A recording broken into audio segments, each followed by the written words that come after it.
আমি প্রশ্ন করবো, তোমরা উত্তর দিবা। বলো, হাইড্রা আপনার নাম কি?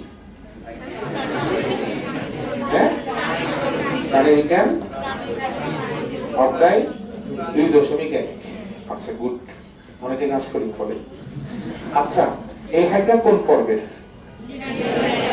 নিরেরিয়া পর্বের। ওরা কয় স্তরী? ভ্রূণীয় দ্বিস্তরী।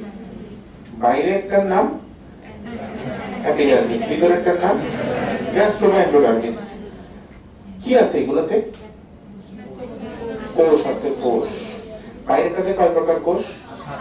ভিতরেরটাতে কয় প্রকার কোষ? বাইরেটাতে কোন কোন কোষ নাই? সবই আছে। বাইরেরটাতে সবই আছে, 7 প্রকার কোষ। কয় প্রকার কোষ? ভিতরেরটাতে কোন কোন কোষ আছে?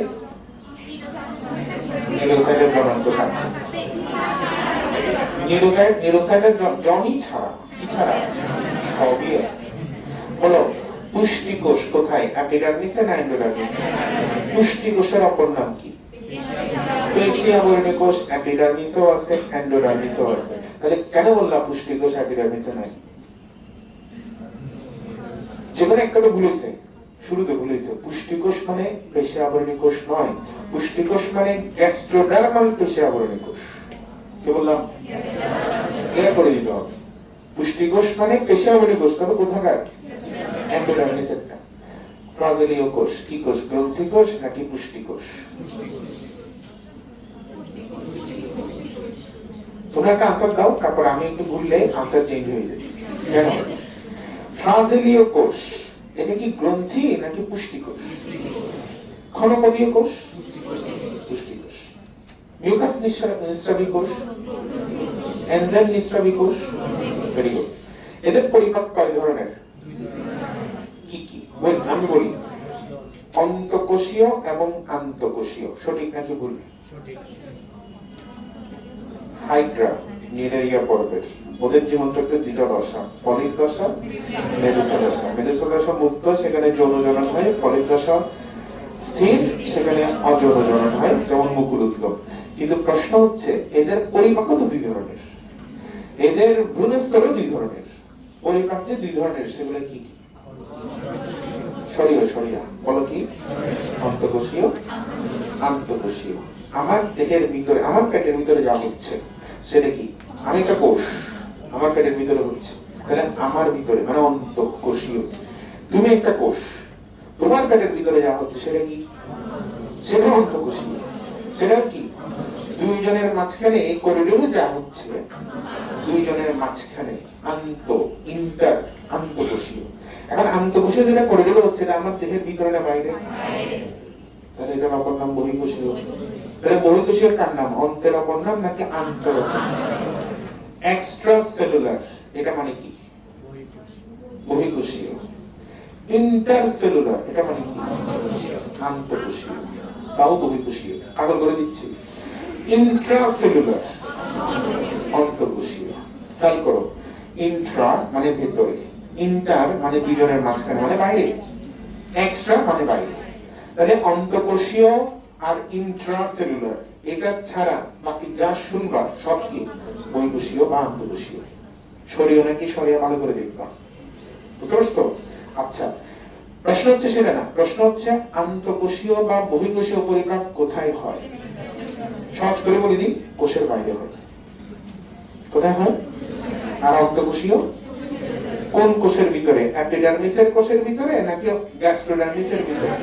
গ্যাস্ট্রোডার্মিসের কোষের ভিতরে। তো গ্যাস্ট্রোডার্মিসের কোষের ভিতরে যদি হয়, গ্যাস্ট্রোডার্মিসের মধ্যে যে খাবারটা পরিপাক হয় সেটা সে কোথাও থেকে তো নেয়। কোত্থেকে নেয়? সিলেন ক্যারন থেকে। বলো কোত্থেকে? সেখানে বহিঃকোষীয় পরিপাক হয়। সেখানে কি পরিপাক? তাহলে বলো, মেডিকেল কোশ্চেন, বহিঃকোষীয় পরিপাক কোথায় হয়? সিলেন ক্যারনে। আর অন্তঃকোষীয় পরিপাক এন্ডোডার্মিসের কোষে। কিসের কোষে? এন্ডোডার্মিসের কোষে। গেল। ভেতর হয় তোমাদের কোথায়? অন্তঃত্বকীয় যে অন্তঃকোষীয় যে পরিপাক, বহিঃকোষীয় যে পরিপাক, সেখানে শুধুমাত্র প্রোটিন পরিপাক হয়। কি পরিপাক হয়? পেপসিন দিয়ে। বলো কি দিয়ে? আর অন্তঃকোষীয় যে পরিপাক, এখানে সব পরিপাক হবে স্টার্চ ছাড়া। কি ছাড়া? আবার বলতেছি, একটু মাথায় ঢুকাও, এটাই জটিল আবার বলে দিচ্ছি। দুই ধরনের পরিপাক, অন্তঃকোষীয়, বহিঃকোষীয়। বহিঃকোষীয় অপর নাম অন্তঃকোষীয়, এক্সট্রা সেলুলার, ইন্ট্রাসেলুলার। অন্তঃকোষীয় অপর নাম ইন্ট্রা। অন্তঃকোষীয় হয় কোষের ভিতর, এটা হয় সিলেন্টারিন। অন্তঃকোষীয়তে শুধু প্রোটিন পরিপাক, অন্তঃকোষীয়তে তিনটা পরিপাকই হয়, বহিঃকোষীয়তে শুধুমাত্র কি হয় বলো না, প্রোটিন পরিপাক হয়। কি দিয়ে? পেপসিন দিয়ে। আর অন্তঃকোষীয়তে তিন খাবারই পরিপাক হয়। শর্করার জন্য অ্যামাইলেজ, লিপিডের জন্য লাইপেজ, প্রোটিনের জন্য ট্রিপসিন। তবে একটা শর্করা সেখানে পরিপাক হয় না, স্টার্চ। বলো কি? মনে রাখবা। আবার বহিঃকোষীয়, অন্তঃকোষীয়। বহিঃকোষীয় কোথায় হয় বলো না? সিলেন্টারনের আরেকটা নাম আছে, গ্যাস্ট্রোভাস্কুলার গহ্বর। এটা কি জানো না? না জানলে কিন্তু শরমের বিষয়। গ্যাস্ট্রো মানে পরিপাক, ভাস্কুলার মানে পরিবহন, পরিপাক এবং সংবহনের কাজ করে এটা। আরেকটা নাম আছে ব্লাইন্ড গার্ড, আরেকটা নাম আছে ব্লাইন্ড সেট। কেন? কারণ হাইড্রা মুখের ছিদ্র দিয়ে খাবার গ্রহণ করে সিলেন্টারনে, আবার সেই একই ছিদ্র দিয়ে বর্জ্য ত্যাগ করে। যে ছিদ্র দিয়ে খাই সেই ছিদ্র দিয়ে ছাড়ে বলে তাকে আমরা ব্লাইন্ড সেট বলি, মানে ত্যাগ করে। ব্লাইন্ড গাট, গাট মানে অন্ত্র বা গহ্বর। সিলেন্টারনে কোন পরিপাক হয়, বহিঃকোষীয় নাকি অন্তঃকোষীয়? বহিঃকোষীয় নাকি অন্তঃকোষীয়? দুইটাই। আর অন্তঃকোষীয় কোথায় হয়? কোষের ভিতরে। বুঝে গেছে? এক। দুই নম্বর, বহিঃকোষীয়তে কোন খাদ্যের পরিপাক হয়? শর্করা, প্রোটিন, লিপিড। আর অন্তঃকোষীয়তে কোন শর্করা হয় না? বহিঃকোষীয়তে কাজ করা এনজাইম, ওখানে trypsin, amylase, trypsin, amylase, lipase. পরিপাকের কাহিনী শেষ। পরিপাক কাকে করে? খাদ্যকে। কি খাদ্য খায়? তারা সাধারণত মাংসাশী। সাধারণত কি? আবার বলতেছি, সাধারণত মাংসাশী। এমন কিছু খাবার তারা খায় যেখানে গ্লুটাথিয়ন থাকে। বলো, মনে রাখবা। এবং তাদের প্রিয় খাবার হচ্ছে ক্ষুদ্র ক্রাস্টাসীয় সন্ধিপদিকারী, মানে আর্থ্রোপড, যেমন সাইক্লপস, বলো, ড্যাফনিয়া, এগুলা। আরো কিছু আছে, আমরা দেখবো সেটা। খাবার কিভাবে খাই? আমরা খাবার কিভাবে খাই? হাত দিয়ে নিয়ে, মুখ দিয়ে খাই। কোন অঙ্গ দিয়ে খাচ্ছি? যে হাত। ওদের এরকম হাতের মতো আছে কর্ষিকা। কর্ষিকায় স্পেশাল কিছু কোষ থাকে, নিউরোসাইট। এই কর্ষিকা হচ্ছে অঙ্গ, নিউরোসাইট হচ্ছে কোষ। কর্ষিকার কাজ খাদ্য গ্রহণ, বলো, আত্মরক্ষা, চলন। নিউরোসাইটের কাজ খাদ্য গ্রহণ, আত্মরক্ষা, চলন। কোনটা আঙ্গিক শ্রমমণ্ডল? কর্ষিকাটা। কোনটা কোষীয় শ্রমমণ্ডল? নিউরোসাইটেরটা। নিউরোব্লাস্ট কাকে বলে? ব্লাস্ট মানে পরিস্ফুটনরত, অপরিণত নিউরোসাইটকে নিউরোব্লাস্ট বলে। নিউরোব্লাস্টের কাজ কি? নিউরোসাইটে পরিণত হওয়া, নট খাদ্য গ্রহণ, আত্মরক্ষা, চলন। বুঝা গেছে? এরিথ্রোব্লাস্টের কাজ কি? এরিথ্রোসাইটে পরিণত হওয়া। এরিথ্রোব্লাস্ট কি নিউক্লিয়াস যুক্ত? জি যুক্ত। এরিথ্রোসাইটে নিউক্লিয়াস নাই, ব্লাস্টে আছে। আচ্ছা, নিউরোসাইট কি আকৃতির? গোলাকার, বলো, ডিম্বাকার, নাশপাতি আকার, পেয়ালাকার, লাটিম আকার। বলো, গুড নেপাল। গুতে গোলাকার, গতে ডিম্বাকার, নতে নাশপাতি, পদে পেয়ালা, লতে লাটিম। ঠিক আছে? এখন এই যে এই কোষিকার কথা বললাম, কোষিকা যার মধ্যে নিউরোসাইট থাকে, এগুলো দিয়ে সে খাদ্য গ্রহণ করতেছে। এখন খাদ্য গ্রহণের আরো কিছু ক্রাইটেরিয়া আছে, সেগুলোতে আমরা যাব। তার আগে তার কোষিকা যেহেতু আসছে, তার দেহের অংশ কয়টা বলো? তিনটা। হাইপোস্টোম, বলো, দেহকাণ্ড, পদতল। পদতলের কাজ কি মনে আছে? বাঁচা, বলো, ভাষা, চলা, লেগে থাকা, বলো। তারপরে তার যে দেহকাণ্ড, হাইপোস্টোম নিয়ে বলি। হাইপোস্টোম হচ্ছে মোচা আকৃতির, বলো কি আকৃতি? তার ভিতরে আছে বৃত্তাকার মুখছিদ্র, যেটা দিয়ে খাবার খায়, বর্জ্য ত্যাগ করে। দেহকাণ্ডের তিনটা অংশ, কোষিকা, বলো কি? মুকুল জননাঙ্গ। বলো কি কি বলছি? কর্ষিকা সম্পর্কে কি জানো? কাজ ছাড়া কর্ষিকা 4 থেকে 10টা থাকে, সরু, লম্বা। কয় গুণ লম্বা? 2 থেকে 3 গুণ। দেহ অপেক্ষা কয় গুণ? 2 থেকে 3 গুণ লম্বা এবং দড়ির মতো। এগুলা কিসের মতো? দেহকাণ্ডের মধ্যে মুকুল। মুকুল কখন হয় বলো? কোন কালে? গ্রীষ্মকালে। বলো কি কালে? এটা যৌন জ্বলন না অযৌন জ্বলন? স্বাভাবিক না অস্বাভাবিক? অস্বাভাবিক কি তাহলে? বিভাজন। অস্বাভাবিক কি? যেটাকে আমরা পুনরুৎপত্তি বলি। কি বলি? বলো পুনরুৎপত্তি কেমনে হয়?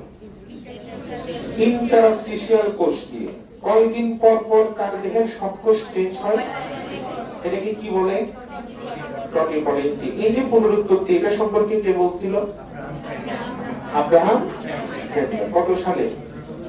1744 সালে। তাহলে হাইড্রা নামকরণ কে করছে? Carolus Linnaeus. কত সালে? 1758। আমরা সাল নামকরণের কাহিনী দেখলে 1758 বলি। আর কিসের ভিত্তিতে নামকরণ করছে? গ্রিক পুরাণে রূপকথার মাথাওয়ালা দানব নাম কি? হাইড্রা নামক। আর্কিল না, হাইড্রা নামক দানব। এটার নাম থেকে নামটা আসছে, যার এক মাথা কাটলে আরো মাথা গজায়। পুনরুৎপত্তি আছে। এটাকে মাছ থেকে মাছ থেকে হাইড্রাকে মাছ থেকে হারকিউলিস। এবং এই যে হাইড্রা, এই হাইড্রার মুকুলের কাহিনী তো বললাম, এটা দেহের মাঝখান বরাবর হয়। আর জননাঙ্গ হচ্ছে স্থায়ী নাকি অস্থায়ী? কি কি জননাঙ্গ আছে? শুক্রাশয়, ডিম্বাশয়। শুক্রাশয় উপরের দিকে, ডিম্বাশয়, শুক্রাশয় মোচাকৃতি, ডিম্বাশয় গোল আকৃতি। শুক্রাশয়ে শুক্রাণু, ডিম্বাশয়ে। এগুলো স্থায়ী নাকি অস্থায়ী? শুক্রাশয়, ডিম্বাশয়, মুকুল এগুলো কি গ্যাস্ট্রোডার্মিসে হয় নাকি এপিডার্মিসে হয়? কি কোষ দিয়ে? ইন্টারস্টিশিয়াল কোষ দিয়ে। আসো আমরা একটু দেখি। এই যে হাইড্রার 2 স্তরের মাঝখানে এটা কি? এটা কোষীয় না অকোষীয়? অকোষীয়। নিডারিয়া কয় প্রতিসম?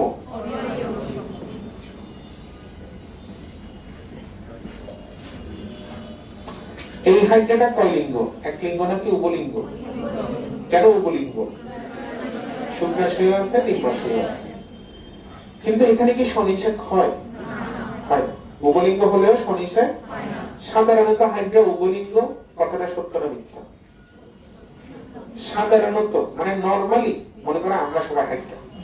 এখানে বেশিরভাগ কি উভলিঙ্গ নাকি এক লিঙ্গ থাকবে? এক লিঙ্গ হাইড্রা থাকবে। কয় লিঙ্গ? তো মাঝে মধ্যে কিছু উভলিঙ্গ হাইড্রা দেখা যেতে পারে, তবে তারা নামে উভলিঙ্গ, কামে এক লিঙ্গ। কারণ তাদের শুক্রাশয়, ডিম্বাশয় দুইটা থাকলেও যে কোনো একটা পরিণত থাকে, আরেকটা কি থাকে। এই জন্য ওদের সনিষেক হয় না। সনিষেক মানে বুঝো, একই দেহের শুক্রাণুর সাথে একই দেহের কার মিলন? ডিম্বাণুর মিলন। কিন্তু ওদের সবসময় কি নিষেক হয়? পর নিষেক। বলো কি নিষেক? আমাদের নিষেক কি? এখানে কোনো কোশ্চেন থাকলেও, আচ্ছা মুকুল উদ্গম সম্পন্ন হতে কয় সপ্তাহ সময় লাগে? 3 সপ্তাহ। গেল। শুক্রাশয়, ডিম্বাশয় হয় হেমন্ত আর শীতকালে। বলো কি কালে? হাইড্রার চলন কথা মনে আছে? এটা কি? বা আমাদের মনে হয় হাইড্রার সবচেয়ে প্রিয় টপিক মনে হয়। এই এটা কি? বা বা জোকা না, জোকা চলন বা বা সুপ্রকার চলন, লেদাফক চলন। এই সমাজ ফান্ডিং হচ্ছে কি চলন? আর ওটা অনেক দূরে যাওয়ার জন্য। এটা কি? এটা কি? এখানে কয়টা লুপ? এখানে এখানে পদতল গতিপথের দিকে থাকে, কর্ষিকাও থাকে। দেখো ঠিক পাই। কিন্তু এখানে সবসময় কে গতিপথের দিকে, কিন্তু পদতল গতিপথের দিকে থাকে না। কোথায়? লুপিং এ। এখানে একবার সমাজফন্ডিং এর কয় গুণ দূরত্ব? দেহের দ্বিগুণ। একবার লুপিং এ দেহের। এখানে একটু জ্যামিতিক ভুল আছে, গাণিতিক ভুল আছে, মনে হতে পারে যে একবার লুপ হয়ে যদি দেহের অর্ধেক হয়, 2বার লুপ হলে তো দেহের সমান হওয়ার কথা, তাই না? কিন্তু এটা দ্রুত গতির বলে সে যখন লাফটা দেয় তখন তার লুপ গুলো একটু লম্বা লম্বা হয়। এভাবে চিন্তা করো, তাহলে কিন্তু এটা দ্বিগুণ তুমি মনে মনে নিয়ে আসতে পারবা। কিন্তু আসলে সঠিক উত্তর হওয়া উচিত এটা অর্ধেক হলে এটা কি হওয়া উচিত। আর আমি যখন লুপ তৈরি করব তখন আমি নিশ্চয় আমার দেহের সমান দূরত্ব অতিক্রম করবো না, তাহলে এটা রাইট ধরে এটাকে সমান বলা উচিত ছিল। কিন্তু আমাদের বইয়ে আছে কি, আমরা বই প্রশ্নে কি লাগাবো, আমরা বইয়ে কোন জিনিসগুলো চেঞ্জ করব, যেগুলো এমন ভুল যেগুলো চিরন্তন সত্যের মতো। আমাদের বইয়ে আছে সূর্য পশ্চিম দিকে উঠে, আমরা কি এটা লিখবো, লিখবো না। তারপর হাইড্রা এমন খাদ্য খায় যে খাদ্যে কি আছে, প্রাণী, প্রাণী খায় সে, এবং খাদ্যটা গ্রহণ করে কি কোষ দিয়ে, নিউরোসাইন। একবার ইউজ করা হয়ে গেলে সেটা আর ঠিক হয় না, সেটা নষ্ট হয়ে যায়। তখন ইন্টারস্টিশিয়াল কোষ এসে কয় ঘন্টার মধ্যে নতুন নিউরোসাইন বানায়। মনে রাখিও, লাদাখ হচ্ছে তার খাদ্য তালিকা। বলো কি বললাম, হাইড্রা খাদ্য তালিকার নাম কি, এল মানে, এ মানে এটা জানি, ডি মানে, এ মানে অ্যানিলিডা, সি মানে, কে মানে, এদের সবার মধ্যে এটা তার প্রিয়, এটা যার কাছে থাকবে সেটাকে আগে গ্রহণ করবে। এই হলো কাহিনী। এদের অমর প্রাণী কেন বলা হয়, স্বাভাবিক মৃত্যু নাই, সেজন্য। কি মৃত্যু নাই, টপিপোটেন্সির কারণে। বলো কার কারণে, এটা ছিল, এটা হচ্ছে অ্যাক্টিভ নিউরোসাইট। অ্যাক্টিভ সূত্রক বের করা মানে অ্যাক্টিভ। এটা আবরণ, এটা কি দ্বিস্তরী, কয়স্তরী, এগুলো কি পেশি সূত্র। এটা কি ল্যাসো, ভেরি গুড। এটা কি নিউক্লিয়াস একটা। এই যে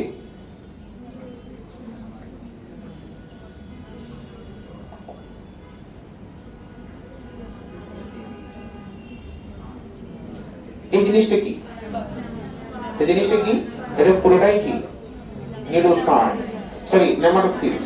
কি নাম বলো, নেমাটোসিস্টের এই এখানে এগুলো কি কয়টা, আর এগুলো কি কয়টা, অসংখ্য। মুখটা কেমন, মানে সূত্রকের মুখ আর কি। আর এখানে ভিতরে সূত্রকের গোড়াটা একটু চওড়া, এটাকে কি বলা হয়, শ্যাফট বা পাট। আর এখানে একটা তরল আছে, কি দিয়ে তৈরি, এই যে নেমাটোসিস্ট, এটা প্রাচীর কি দিয়ে তৈরি। 1965 সালে বিজ্ঞানী ভার্নার বলছে নিডারিয়া পর্বের প্রাণীদের কয় প্রকার নেমাটোসিস্ট, ভুল, 23 প্রকার। নিডারিয়া বলছি, কি বলছি, কিন্তু হাইড্রা বললে, তো হাইড্রাতে কয় প্রকার, 4 প্রকার। তার মধ্যে সবচেয়ে বড় হচ্ছে এটা, যেটা হিপ্রোডক্সিন দেয়, এটা বৃহত্তম। আর সবচেয়ে ছোট কে, যেটা আঠালো রস ক্ষরণ করে, যার অপর নাম হচ্ছে অ্যাক্রাইকাস আইসোরাইকা। এই দুইজন কিন্তু আঠালো রস ক্ষরণ করে, স্ট্যাপটোলিন গ্লুটিনেন এবং কি আঠালো রস ক্ষরণ করে। নেমাটোসিস্ট 4টা ভালো করে দেখে নিতে হবে।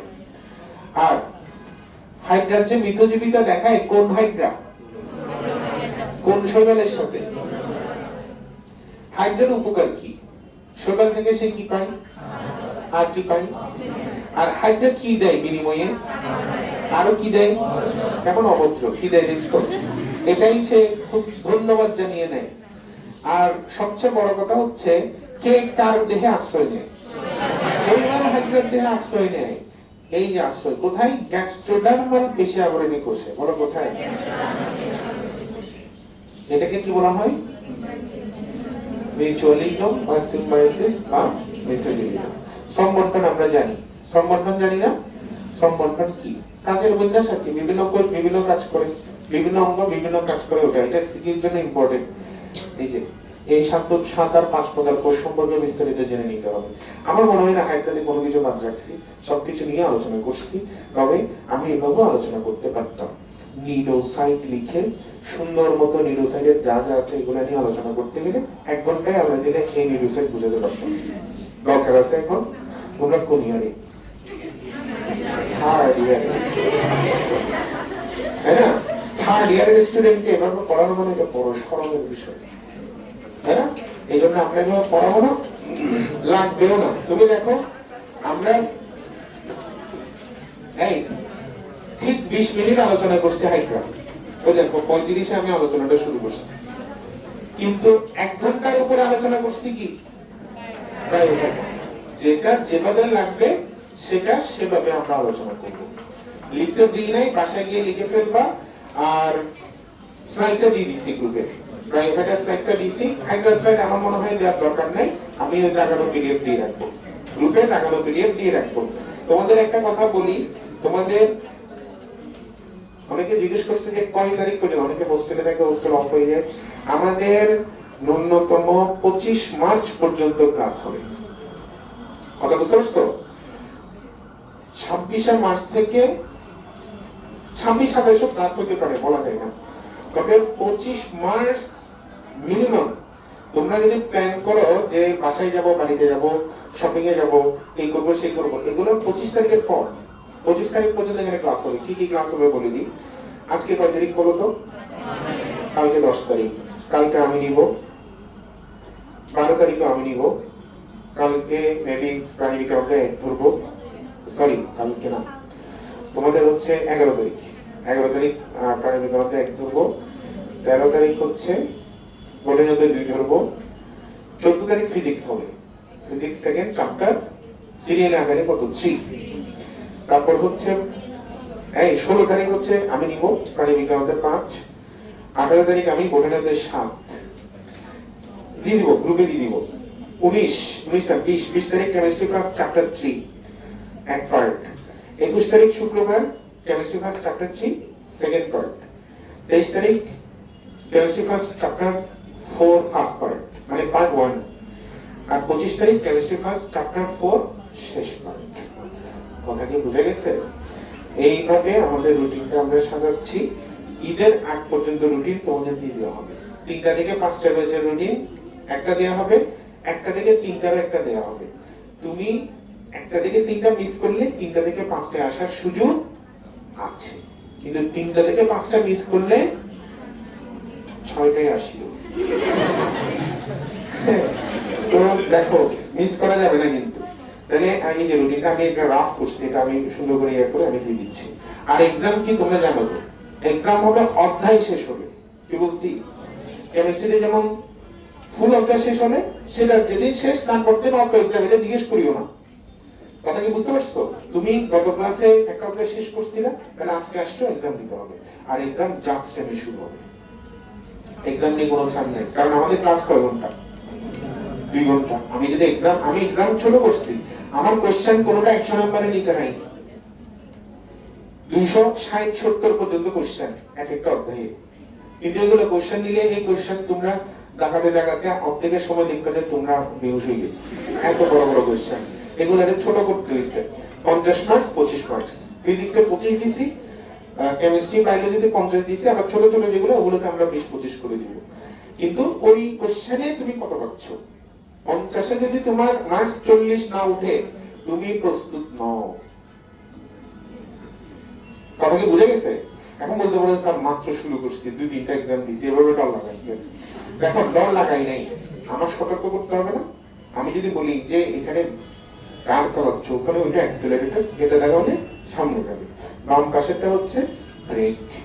এটা দিলে অনেক জোরে গাড়ি চললে হুট করে ব্রেক দাবাবা, এটা থেমে যাবে গাড়ি। আমি আগে শিখাই দিচ্ছি। এখন তুমি যদি বলো যে শিখাতে হবে না, আমি গাড়ি চালাবো, গাড়ি চালু করে দিচ্ছি, তুমি বসছো, তারপর গাড়ি চলতেছে, থামাবা, কেমনে বুঝতেছো না? আমি আগে না বললে কেমনে বুঝবো? এই জন্য আগে বলে দিচ্ছি। এখন আগে বলে দেওয়ার পরে যদি তুমি ইচ্ছা করে না আমি দাঁড়াবো না, মরবো, এটা তোমার ইচ্ছা। আমি বলে দিলাম আগামী মিনিমাম 10 থেকে 15টা এক্সাম। কটা এক্সাম? 10 থেকে 15 এক্সামের মধ্যে যদি তোমার মার্কস 50-এ 40-এ না উঠে, তাহলে তোমার কোনো উন্নতি হয়নি। উন্নতি মিন্স আমি হাইটে পড়াইছি, আসলে আমি কিছু কোশ্চেন করছি। উন্নতি মিন্স তুমি ঘরে পড়তেছো না, তুমি সময় দিচ্ছ না, তুমি খানা দিয়ে বেহুশের মধ্যে পড়ে থাকো, তুমি উঠো না, 3-4 ঘন্টা পরে উঠো। এটা আমাকে করলে সাজে, তোমার বাবা মা করলে সাজে, তোমার ছোট ভাই বোন করলে সাজে, কিন্তু তোমার এই বছর ডিসেম্বরে পরীক্ষা, মেডিকেল ভর্তি পরীক্ষা, বুঝতে পারছো তো? সুতরাং তোমাকে এগুলোতে সাজানো, তোমার শপিং মলে ঘোরা সাজানো, কেরিবাজার, বিবি সুপার মার্কেট, সানমার্ক, নিউ মার্কেট আছে তো, গুলজার টাওয়ার, এগুলোতে তোমাকে সাজানো। বাবা মাকে বলবো নিয়ে আসো একটা, মেয়েরা বলবো বুরকা আনতে, ছেলেরা বলবো পাঞ্জাবি আনতে, শেষ। একটা বলে হয়ে গেছে। এই বছর কোনো মজা নাই। মজা করতে দেখো, তুমি ফাঁকি মাছ হলে আরো বেশি বলবো এটা, আমি এবছর কাগজ ফুল কিনবো না, খুব টেনশনে আসছি। তাহলে না নিতে দাঁড়িয়ে বাবা মা বলবে যে বাচ্চা এত টেনশনের জন্য ঈদের কাপড় পর্যন্ত কিনে নেয়, ওরে কি বলবো? বুঝতে পারছো? এটা করিও। এটা বললে অবশ্য বাবা মা কিনে দিবে না, যে তা না, দিবে কিনে, একটা হলেও কিনে দিবে, দেখো মামা খালা কেউ একজন দিয়ে গেছে, বুঝলে? আর শুনো, আর নাহলে পুরান ড্রেস যেটা সবচেয়ে সুন্দর, এটা ধুলাইতে দিয়ে দাও, ইস্ত্রি করে রাখো, এটাই রেখে দাও, এটাই নতুন ড্রেস, কিছু করার নেই। এই শোনো, এক সত্যি কথা হচ্ছে, আমি যখন মেডিকেল করতে প্রস্তুতি নিচ্ছিলাম, তখন ঈদ যে আসতেছে, এটাই আমার মাথায়, ঈদ যে গেছে এটাই মাথায়, এরকম হইতে হবে। মানে মাঝে মধ্যে জিজ্ঞেস করবো তোমার নাম কি, তুমি চিন্তা করবে আসলে তোমার নাম কি, এরকম হইতে হবে অবস্থা, পাগল হয়ে যেতে হবে, না হলে সফল হইতে পারবে না। এখন বলতে পারো যে স্যার আমার এক বন্ধু আছে যে এমনি হেলে দুলে টিকছে, এক একজনের নেচার এক এক রকম, জেনেটিক্স বলে একটা ব্যাপার আছে, এক একজনের বডি ল্যাঙ্গুয়েজ এক এক রকম, ভয়েস এক রকম, কথা বলার ভঙ্গি এক এক রকম, তুমি এগুলোর সাথে ওর সাথে তোমাকে মিলে লাভ নাই তো। আমি যখন নিয়ে আসলাম ঢাকা মেডিকেল টিকছে আমার স্টুডেন্ট, তুমি তখন চিন্তা করলে আমি যদি ঢাকা মেডিকেল না টিকে আমার লাইফ দিতাম, হলো না তো। তুমি ওরে দেখে তুমি অন্তত চেষ্টা করো, টিকতে হবে না, তোমাকে কি করতে বলছি, ও চেষ্টা করছে, পেটে বলে মিলে গেছে, ওর চেয়ে বেশি চেষ্টা করছে এরকম আছে, কিন্তু ঢাকা মেডিকেল আসে না, লাস্টের দিকে মেডিকেল আসছে, কিন্তু আসছে। কার কপাল কিরকম, সবাই সমান ভাবে কি করে না। ক্রিকেট খেলা দেখবে 100টা বল খেলছে, একটা বল একটু এদিক ওদিক হলে বোলার যদি ভালো মতো বলটা করে, দেখবো বলটা উঠে যাবে। একটা বল 99 রানের পরে তুমি 1 রানের জন্য সেঞ্চুরি মিস করবা, ব্যাপারটা এরকম। এবার 71.5 মেডিকেল টিকে নাই আমার স্টুডেন্ট, একদম প্রি মেডিকেল পর্যন্ত, লাস্ট পর্যন্ত স্টুডেন্ট। কিন্তু আমি জানি কিছু স্টুডেন্টকে লাস্টের দিকে দেখা যায় ক্লাসে ইরেগুলার। একটা স্টুডেন্ট ক্লাসে ইরেগুলার টানা হইতে পারে না, টানা মানে হচ্ছে সে ঘরেও ইরেগুলার, সে ফ্রাস্ট্রেটেড, সে এসে কথা বলতেছে না, এসে যখন এখানে বসবে আশেপাশে পরিচিত মুখগুলো দেখবা, এতেও একটা মোটিভেশন হয়, এটা কি জানো? এই টেবিল গুলো ধরবা, এগুলো ছোবা, এগুলো একটা মোটিভেশন, সত্যি কথা। কিন্তু লাস্ট মুহূর্তে অনেককে দেখছি 10 দিন 15 দিন কেমন অগোছালো, কিন্তু এর আগে একদম টানা 50-50, 50-45, 50-48, 100-90, কিন্তু লাস্টের দিকে অগোছালো, এক্সামই দেয় না, বুঝবো কেমনি সে কত পাইছে। ধরে রাখতে হবে লাস্ট পর্যন্ত, তোমাকে অপরাজিত থাকতে হবে, কথাটা মনে রাখবে। তুমি 10 করো, 20 করো, 100 করো, তুমি আউট হওয়া একদম লাস্ট বল পর্যন্ত ঠেকাবা, বোলার টায়ার্ড হয়ে যাবে, কিন্তু তুমি ব্যাট উঠিয়ে চলে আসবা, নামের পাশে কি থাকবে? স্টার চিহ্ন, এটা মনে রাখবা। তো এই জন্য বলতেছি ফোর্সকে আগাও, এখন খানা পিনার প্যারা নাই। তখন অন্য সময় হলে মুসলমানদেরকে বলতেছি, অন্য সময় হলে কি করতাম, একটু খানা খাও, রাতের বেলা 3টা বাজে একটু খুঁজে দেখি কি আছে, এখন খাও, সমস্যা নেই। কিন্তু দিনের বেলা যখন তুমি টানা করতে যাবা, তোমার শুধু বাথরুম ছাড়া আর নামাজ কালাম ছাড়া আর কোনো কিন্তু কাজ নেই সময় নষ্ট করার।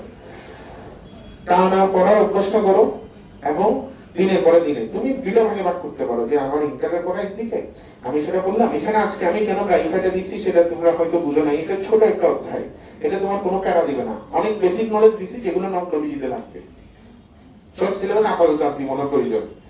কিন্তু এরপরে দেখো জলজ অধ্যায় 1, জলজ অধ্যায় 5, এই ঘটনাতে 2, মুখে মুখে শেষ হবে এগুলো, যত শেষ হবে তত কনফিডেন্স বাড়বে। মনে রাখিও 20 তলা উঠতে দিলে তুমি যখন দেখবে 10 তলা উঠে গেছো, তোমাকে এমনি এইভাবে কোলে করে নিয়ে 10 তলা নামিয়ে দিলাম, তুমি তখন চিন্তা করবে আমার আর বাকি কয় তলা? 10 তলা। এখন আমি যদি 1 তলাটাকে অনেক বড় করে রাখি, 1 তলা ওঠার পর চিন্তা করবে আরো এখনো কয় তলা বাকি। ওই 1 তলার নাম হচ্ছে বোটানি অধ্যায় 4, বোটানি অধ্যায় 1, বুঝলেন? এই জন্য বোটানি অধ্যায় 2 দিয়ে, বোটানি অধ্যায় 6 দিয়ে, এই হাইটা দিয়ে ধুমধাম কয়েকটা উঠে দিচ্ছি। মানসিক ব্যাপারটা হচ্ছে এখানে ইম্পর্টেন্ট, যে মানসিকভাবে যত স্ট্রং সে মেডিকেল করতে পারবে তত এগিয়ে। মানসিকভাবে স্ট্রং হতে হলে তোমাকে পড়া কিছু এগিয়ে রাখতে হবে, এটাই তুমি এখন প্রি মেডিকেলে করতেছো। অনেকে আছে নাম্বার কম পাচ্ছ, অনেক চেষ্টা করতেছো, নাম্বার কম পাচ্ছ, কি করবা? জেনেটিক্যালি তোমার মেধা একটু কম, তোমাকে শ্রম বেশি দিতে হবে। আমার মেধা বেশি ছিল না,